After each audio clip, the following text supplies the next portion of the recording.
دي عندي البلكونه بنفس الوضع ده من الجناب. ادي ده من بره، وادي زي ما حضراتكم شايفين. ادي انا مقفل الناحيه دي، اديني مقفل بالنسبه للهواء.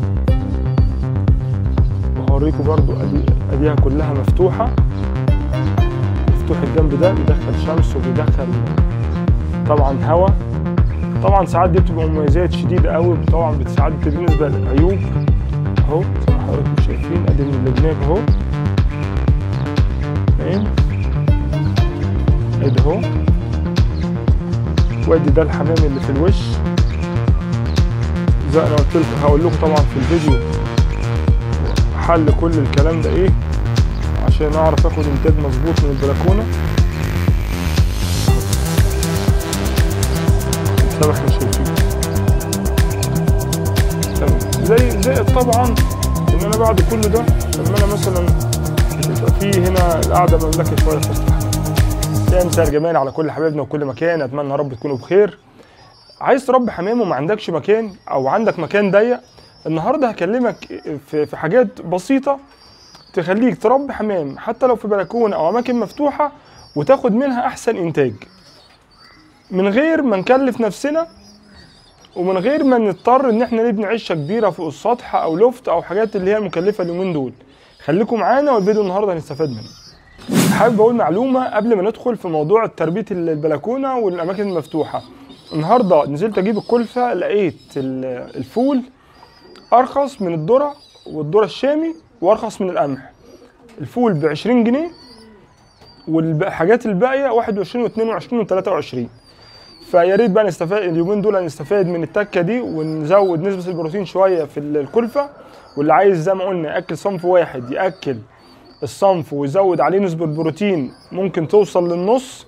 يعني لو 10 كيلو ذره ممكن نحط عليهم 5 هيبقى كافي قوي، بس ناكل بعد العصر او يعني في اي وقت يكون الجو فيه تروى، بس يستحسن من بعد الساعه 4.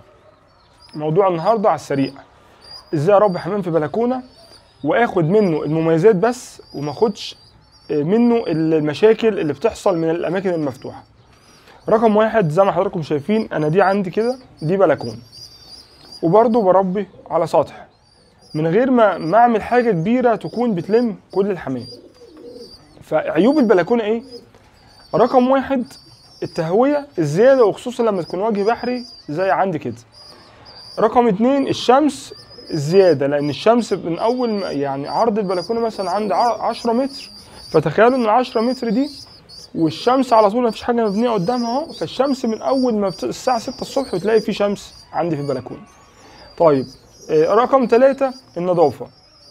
طبعا انت عشان تبقى ساكن في بلكونه يعني شقه وفي بلكونه زي كده وانت مربي فيها، فمجرد ان انت دخولك وطلوعك فيها فدي بتاثر نظافتها، غير لما تكون بتربي فوق سطح. يعني انت فوق سطح مش مشكله ان انت مثلا تتقع نظافه شويه، كده كده حاجه تخصك، لكن دي حاجه من ضمن البلكونه، من ضمن الشقه، حتى لو محدش من البيت بيدخل في البلكونه كتير غيرك. المهم الحاجات دي حلولها ايه معانا؟ رقم واحد التهويه، الاول هوا الزياده. بتركات بسيطه كده هوريكم حاجه.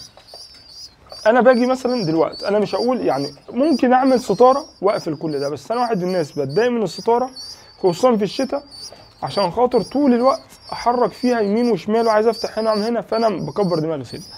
المهم انا بتكلم برضو في التكاليف البسيطه اللي مش يعني الحاجات اللي مش هتكلفنا كتير. هنا زي ما احنا شايفين ده جنب بتاع العيون اللي عادل وشه بحري. انا باجي اهو انا قافله بخشب زي ما احنا شايفين. هل ان دي مثلا مشكله؟ قافل تحت ادي بحري، وادي قافل فوق نفس الكلام اهو، عشان خاطر الحاجات اللي هي اللي برضو الهواء من فوق، ما لما هيجي من بحر هنا ودي مفتوحه هيبقى كأن الحمام في الشارع على طول. ده رقم واحد. برضو نفس الكلام في الجنب التاني، اوريه لكم اهو زي ما حضراتكم شايفين اهي. شايفين هنا كده اهو ادي الجنب بتاع اللي عادل وشه بحري بنفس الطريقه دي. ادي ده جنب البلكونه.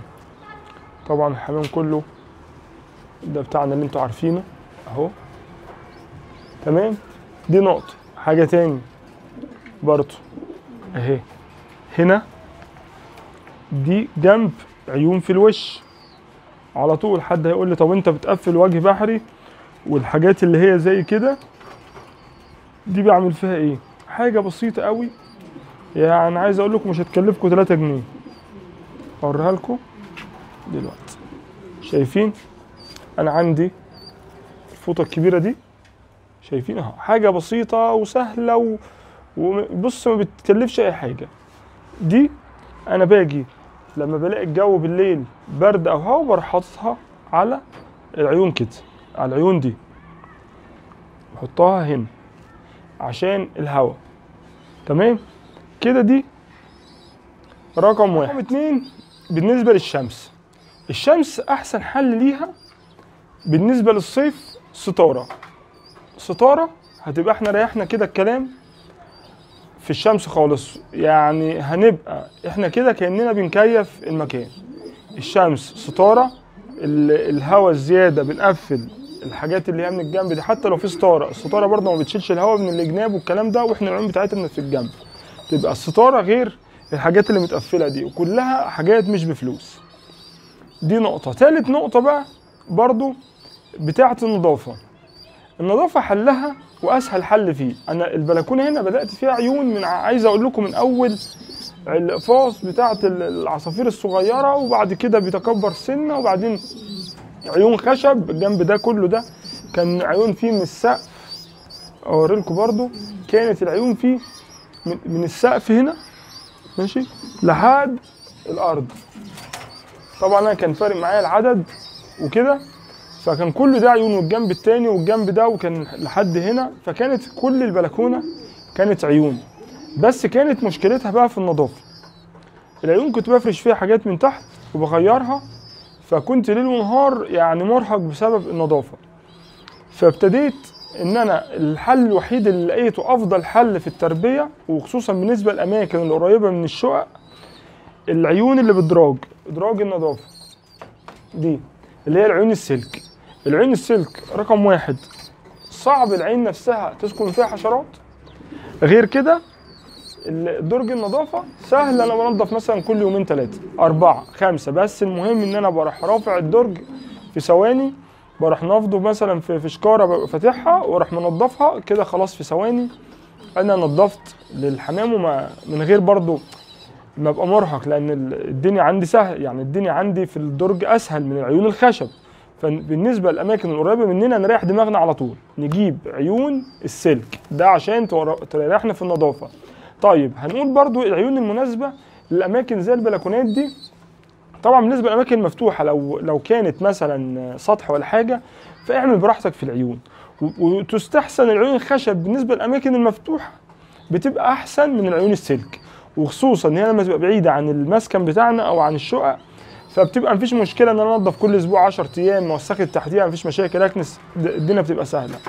لكن انا بتكلم بالنسبه لهنا، وبرده العيون في الاماكن المفتوحه بالنسبه للسطح او كده بتبقى السدايب بتداري شويه من الشمس، غير الدنيا لما بتبقى في السلك كده. طيب بالنسبه للمقاسات، المقاسات في من العيون دي في مقاسات 50 سم وطالع، يعني في 50 في 50 وفي 60 في 60 و60 في 70 و60 في 80 وفي 70 في 80 متهيألي، وفي متر. يعني عايز اقول لكم في كل المساحات. انا مثلا عندي عرض، العرض ده مثلا شايل 72 جنب بعض. تمام. انت عندك مثلا البلكونه متر، حط عندك 52. البلكونه عندك اقل من متر هات واحده بس 70، او هات مثلا واحده 60. ده برضه بيفرق على حسب انا بربي ايه. بس انا بتكلم ان انت برضه في ناس عندها مساحه، ربنا يوسع على كل الناس، مساحه صغيره شويه، فانا نحاول نستغل المساحه بقدر الامكان. يعني جنب زي ده لو انا عملت عيون 50 في 50 من الارض لحد السقف هيشيل له مثلا 20 عين. جنب زي ده بس 20 عين، يبقى انا عامل غيه في ظهري بس. فدي برضه ايه نقط بسيطه احنا برضه لازم ايه نظبطها. طيب ايه المميزات بقى في البلكونه؟ عشان ما نقولش كل عيوب، احنا حتى العيوب كلها عالجناها. طيب المميزات، احنا بعد ما بنعالج المميزات دي بيبقى المكان بالنسبه للبلكونه وبالنسبه للمكان مفتوح احسن من اي مكان تاني ينفع تربي فيه. انت مكيف المكان، بتاخد منه احسن انتاج. زي ما حضراتكم شايفين اهو، مثلا انا عندي مثلا الزغاليل اهو، يعني ادي مثلا الزغاليل، واديكم شايفين الزغلول محطوط في عين ايه. يعني ادي مثلا زغلول اهو، انا عرضت الزغلول في الفيديو اللي فات، وطبعا دي هنا المصطبه بتاعت العيون.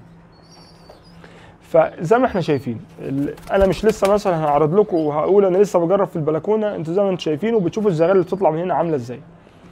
الزغلول بيطلع من البلكونه في الجو، لان الجو مناسب بالنسبه له لحد ما يكون مناعه ويبقى شاب، بيبقى عايش في ظروف مناخيه هو يقدر يتحملها. فبعدين لما بقدر احطه مثلا، لما بحطه في مكان زي سطح ولا حاجه، بتبقى الدنيا بالنسبه له خلاص، هو شد نفسه كده وشد عصبه، وابتدت عنده تبقى فيه المناعه عنده عاليه شويه. تمام.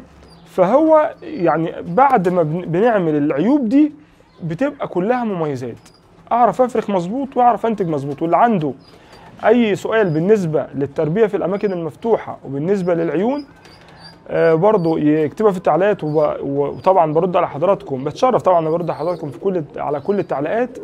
وما ننساش اللايك عشان الفايده تعم. وكده نبقى وصلنا لنهايه فيديو النهارده، واستنونا باذن الله في فيديو جديد.